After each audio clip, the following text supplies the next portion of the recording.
Hello friends, मेरा नाम जो है। फ्रेंड्स, आज की वीडियो में हम एक्सेल का एक बहुत ही अच्छे फंक्शन को सीखने वाले हैं। फ्रेंड्स, आगे बढ़ूं उससे पहले मैं थोड़ा सा आपको ये बता दूं कि मेरे चैनल का नाम जो है एनीथिंग मींस एवरीथिंग है। अगर यूट्यूब में जाकर के आप उसको सर्च करेंगे तो जो मेरा चैनल है ब्लू कलर में जैसे लिखा है एनीथिंग मींस एवरीथिंग ऊपर ही आ जाएगा, और इसमें अगर आप क्लिक करते हैं तो इसमें जाने के बाद मेरे द्वारा बनाए गए और भी वीडियोस को आप देख सकते हैं। तो फ्रेंड्स, चलिए आगे बढ़ते हैं और देखते हैं एक्सेल का कौन सा फंक्शन है जो हमने वाले हैं। तो फ्रेंड्स, आज जो हम फंक्शन सीखने वाले हैं उसका नाम है एब्सोल्यूट फंक्शन, जिसे हम एबीएस फंक्शन भी कहते हैं। तो फ्रेंड, इस फंक्शन का इस्तेमाल स्पेशली जो है जो आपके पास नेगेटिव नंबर्स होते हैं उनको पॉजिटिव नंबर में कन्वर्ट करने के लिए इस्तेमाल किया जाता है। तो करके देखते हैं। मैंने इज इक्वल टू का निशान लगाया, मैं एबीएस फंक्शन को ले लेता हूं और जिस सेल से मेरे को नंबर कन्वर्ट करना है पॉजिटिव में, मैं उसको सेलेक्ट कर लेता हूं और ब्रैकेट बंद करूंगा और एंटर करूंगा। तो देखिए मुझे -5 की जगह पे उसने माइनस उसमें से हटा के 5 दे दिया है। सेम अगर मैं नीचे भी करूं, दोबारा करके देख लेते हैं। तो एबीएस इसको सेलेक्ट किया, ब्रैकेट बंद किया, एंटर किया, तो मुझे 4 मिल गया है। फ्रेंड्स, अगर इसी फंक्शन का इस्तेमाल अगर हम ऑलरेडी जो पॉजिटिव नंबर्स हैं उन पे करें तो कुछ भी इसका असर नहीं होता है। तो अगर हम करके देखते हैं इसको, देखिए इसमें कोई भी फर्क नहीं पड़ेगा, ये जैसा है वैसा ही रहेगा। मैंने इसको सेलेक्ट कर लिया, ब्रैकेट लगाया, बंद किया, तो देखिए मेरे को यहाँ पे 1 ही मिला है। अगर इसी को अगर हम 0 पर भी इस्तेमाल करेंगे इसी फंक्शन को तो भी कोई असर नहीं पड़ने वाला है। आप देख सकते हैं, मैं करके दिखा रहा हूँ आपको। ये किया, बंद किया, देखिए कोई भी असर नहीं पड़ा है।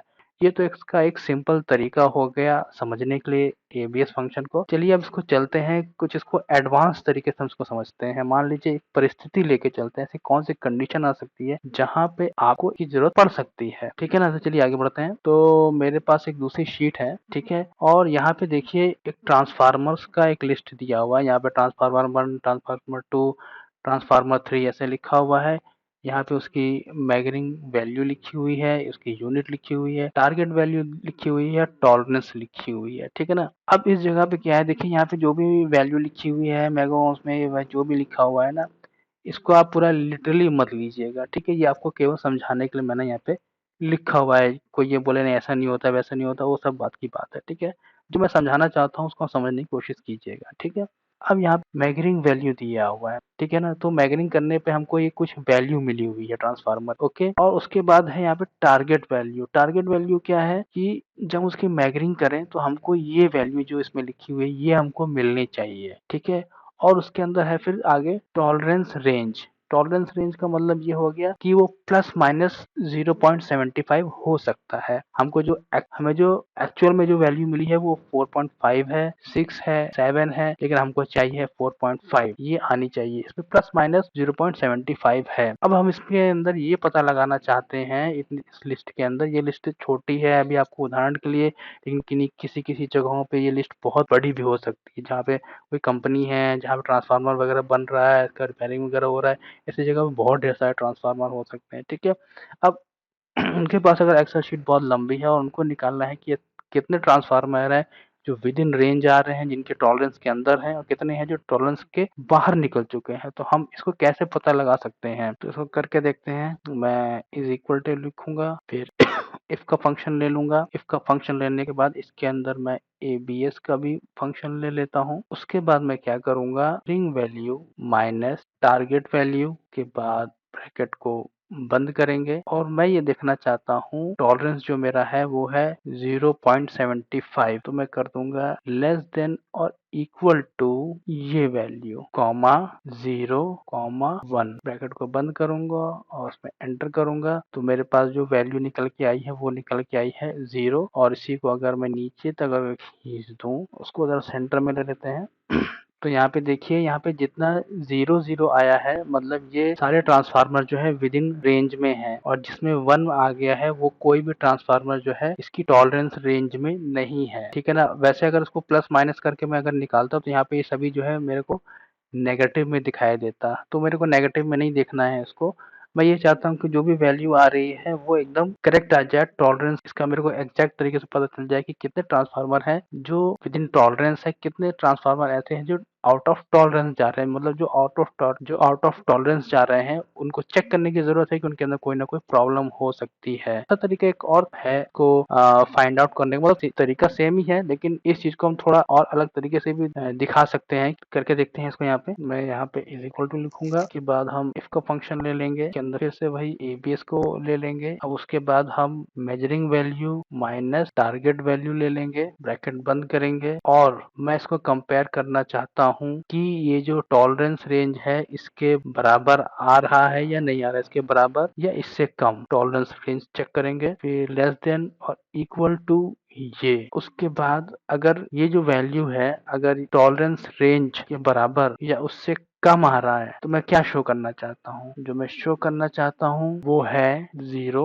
अगर ये टॉलरेंस के अंदर नहीं आता है तो उसका जो टॉलरेंस वैल्यू है वो क्या है, मैं वो जानना चाहता हूँ। तो उसके लिए क्या करूंगा, मैं फिर से measuring value minus target value minus tolerance range करूंगा, ब्रैकेट बंद करूंगा और एंटर करूंगा। मेरे सामने 0 आया है। मैं इसको फॉर्मूले को नीचे तक ड्रैग कर लेता हूँ। तो देखिए यहाँ पे क्या हो गया है। अब यहाँ पे मेरे को थोड़ा दूसरे तरीके से दिखा रहा है, चीज वही है लेकिन उसको देखने का जो तरीका है वो अलग आ रहा है। यहाँ पे क्या है, मेरे को केवल 0 1 0 1 में बता रहा था। 0 का मतलब एकदम सही है, 1 का मतलब उसमें कुछ प्रॉब्लम है। यहाँ भी सेम चीज हो रही है। यहाँ पे मुझे जो 0 लिख करके आ रहा है वो ये बता रहा है कि जो 0 आया है वो रिप्रेजेंट कर रहा है कि वो ट्रांसफार्मर एकदम ओके है, उसमें कोई प्रॉब्लम नहीं है। लेकिन जहाँ पे 0.75 आ गया, मतलब ये है कि ये जो ट्रांसफार्मर है ये जो है 0.75 प्लस में चल रहा है, इसकी मैग्निंग वैल्यू प्लस में आ रही है। जितनी भी ये सभी हैं प्लस प्लस में चल रहे हैं। जो 0 में जो है वो एकदम करेक्ट है। और यहाँ पे देखिए यहाँ पे माइनस में आया, -0.55, मतलब ये जो मैग्निंग वैल्यू है ये जो मेरी टारगेट वैल्यू से माइनस में चल रहा है। इस तरीके से हम एबीएस फंक्शन का इस्तेमाल करते हुए एक टॉलरेंस को हम देख सकते हैं। दूसरा, इसी टॉलरेंस को फाइंड आउट करने के लिए इज इक्वल टू कर लेते हैं, फिर इफ कर लेंगे। इफ करने के बाद मैं फिर उसी के अंदर एबीएस को ले लूंगा। एबीएस करने के बाद मैग्निंग value minus target value, bracket बंद करूंगा। अब मैं कंपेयर किससे करना चाहता हूँ, मैं करना चाहता हूँ टॉलरेंस रेंज से। तो लेस देन और इक्वल टू का निशान को सेलेक्ट कर लूंगा, कॉमा लगाऊंगा। अगर ये कंडीशन मेरी ट्रू होती है तो मुझे दे दो, डबल कोटेशन मार्क लगा देंगे, और इसके बीच में अगर मैं लिख देता हूँ क्या, यस, मतलब कि टॉलरेंस के अंदर रेंज में आता है तो यस कर दो, फिर कॉमा लगाऊंगा। अगर टॉलरेंस के रेंज में नहीं आता है तो क्या करना है, डबल कोटेशन मार्क फिर लगाऊंगा और इसके बीच में लिख दूंगा नो, और उसके बाद ब्रैकेट बंद कर दूंगा और एंटर करूंगा। तो मुझे ये जो जवाब है ये यस और नो में मिल रहा है। इस तरीके से भी मैंने फाइंड आउट कर लिया एबीएस फंक्शन का इस्तेमाल करते हुए कि कितना ट्रांसफार्मर विद इन टॉलरेंस है और कितने ट्रांसफार्मर आउट ऑफ टॉलरेंस चल रहे हैं। ये एक तरीका हो गया एबीएस फंक्शन को समझने का। थोड़ा और मेरे लिए पास एक वहाँ की एक लिस्ट है मटेरियल की, ठीक है। और इस लिस्ट में अगर आप इन दो कॉलम्स पे स्पेशली ध्यान दें, एक है राजगढ़ एमएसएल और एक है टोटल, ठीक है। इन दोनों पे ज्यादा आप ध्यान दें। तो यहाँ पे एमएसएल का मतलब ये है कि मिनिमम स्टॉक लेवल, मतलब मुझे इतना मेरे पास जो स्टॉक है वो रहना ही रहना चाहिए। और टोटल जो है वो ये दिखा रहा है कि मेरे पास टोटल कितने अवेलेबल हैं। तो अगर मैं इसको क्या नाम है इसका डिफरेंस निकालना चाहूँ तो मैंने क्या किया है, टोटल माइनस एमएसएल किया तो मेरे पास आ गया 1 4 2 जो भी है। मतलब ये है कि मेरे पास 3 रहना चाहिए लेकिन मेरे पास 4 है, तो मतलब मैं प्लस में चल रहा हूँ। और यहीं पे अगर आप इस जगह पे देखें तो यहाँ पे माइनस में चल रहा है कि मतलब ये मेरे पास 1 होना चाहिए लेकिन मेरे पास 0 है, मैं -1 में चल रहा हूँ, ठीक है। अब मैं ये चाहता हूँ कि मैं इसका प्रिंट आउट निकाल करके जो मेरा रीजनल स्टोर है वहां पे जाऊं और उनको दूं और बोलूं कि मुझे जो है जितना भी ये मटेरियल जो नेगेटिव चल रहे हैं वो मुझे दे दो। जैसे कि अगर मैं यहाँ पे फिल्टर लगा दूं तो इस तरीके से जो प्रिंट आउट निकलेगा वो इस टाइप से निकलेगा। लेकिन ये जो माइनस माइनस में आ रहा है ये काफी अटपटा लगता है। ये रियल लाइफ में ऐसा नहीं होता है कि आप किसी को अगर कोई सामान निकालने के लिए तो कोई लिस्ट दो तो उसमें आके माइनस माइनस लगा के दो, ये काफी अटपटा लगता है, ये बिल्कुल भी सही नहीं लगता है। अब इसको अगर आप क्या नाम है पॉजिटिव नंबर में कन्वर्ट करना चाहते हो तो सिंपली जो है आप यहाँ पे जो है अगर आपका ए बी एस का अगर फंक्शन आप इस्तेमाल करेंगे तो आप इस चीज को अचीव कर सकते हैं, ठीक है ना। यहाँ पे ये 1 आ गया, फिर ऐसे 200 भी आ जाएगा, ठीक है। लेकिन मैं क्या कह रहा हूँ कि मान लीजिए आपके पास डिफरेंस का एक कॉलम ही नहीं है, ये कॉलम नहीं है, आप उसको डायरेक्ट निकालना चाहते हो कि ये डायरेक्ट यहाँ पे आपके पास आ जाए कि कितने कितने आइटम जो है वो माइनस में चल रहे हैं और कितने कितने आइटम हैं जो कि माइनस में नहीं चल रहे हैं। अगर आपके पास जो माइनस में नहीं चल रहे हैं वो 0 0 लिख करके आ जाए, और अगर मेरे पास कोई पॉजिटिव नंबर आ जाता है तो मैं उसका प्रिंट आउट निकाल लूंगा, मैं समझ जाऊंगा कि ये आइटम मुझे इतना इतना चाहिए है। तो चलिए इसको करके देखते हैं। करने के लिए क्या है, फिर इस इक्वल टू लिखूंगा और मैं इफ ले लूंगा। ठीक है, इफ लेने के बाद मैं क्या करूंगा, मैं ये टोटल माइनस MSL करूंगा। इसको करने के बाद मैं किससे कंपेयर करना चाहता हूँ, मैं इज इक्वल लेस देन और इक्वल टू 0, उसके बाद मैं लगाऊंगा कॉमा। अगर जो इसको टोटल और MSL को माइनस करने के बाद अगर जो मेरी वैल्यू है, जो मेरे पास स्टॉक है, वो 0 या उससे कम मिलता है, मतलब 0 का मतलब ये होगा कि मेरा स्टॉक टोटली मैच है, तो मतलब मेरे को 0 मिल जाएगा। ठीक है, और अगर मैं प्लस में हूँ तो मुझे 1 मिल जाएगा। इस प्रकार से अगर मेरे पास 0 है तो मुझे सोचने की जरूरत नहीं है, प्लस में है तो भी सोचने की जरूरत नहीं है।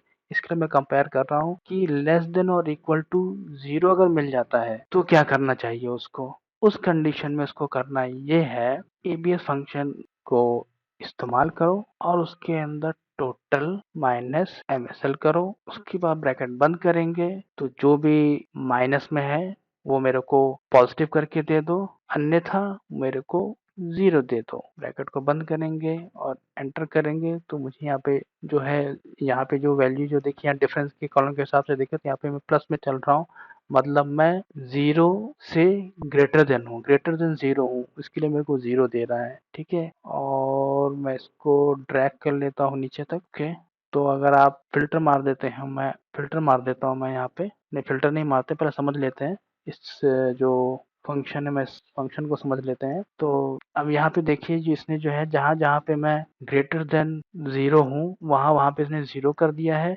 और जहाँ पे मैं लेस देन और इक्वल टू 0 हूँ वहाँ पे उसने मेरे को 1 दे दिया है। ये जो नेगेटिव वाले नंबर थे उन सभी को उसने मुझे पॉजिटिव नंबर में करके दे दिया है। इस फंक्शन को आप यहाँ देख करके समझ सकते हैं मैंने क्या किया है। और अब मैं यहाँ पे अगर फिल्टर लगाऊं, यहाँ से मैं 0 हटा देता हूँ। ठीक है, ओके करूँगा तो यहाँ देखिए जितने भी नेगेटिव नंबर थे वो मेरे को उसने पॉजिटिव नंबर करके दे दिया है। अब ये कॉलम नहीं भी रहता है, मतलब कि अगर मैं एबीएस फंक्शन यूज़ करूँगा इस तरीके से तो मुझे डिफरेंस के कॉलम की ज़रूरत भी नहीं है। ठीक है ना, तो इसको अगर मैं हाइड कर दूं और उसके बाद अगर मैं इसका प्रिंट लेना चाहूँ तो मेरे पास बहुत अच्छा प्रिंट आ जाएगा और मुझे सब पता चल जाएगा कि मुझे जो है इन सभी आइटम्स की ज़रूरत है। तो फ्रेंड्स अगर आपको ये वीडियो पसंद आया हो और ये फंक्शन आपको समझ में आया हो तो प्लीज़ लाइक कर दीजिए, शेयर कर दीजिए, सब्सक्राइब कर दीजिए। थैंक यू, धन्यवाद।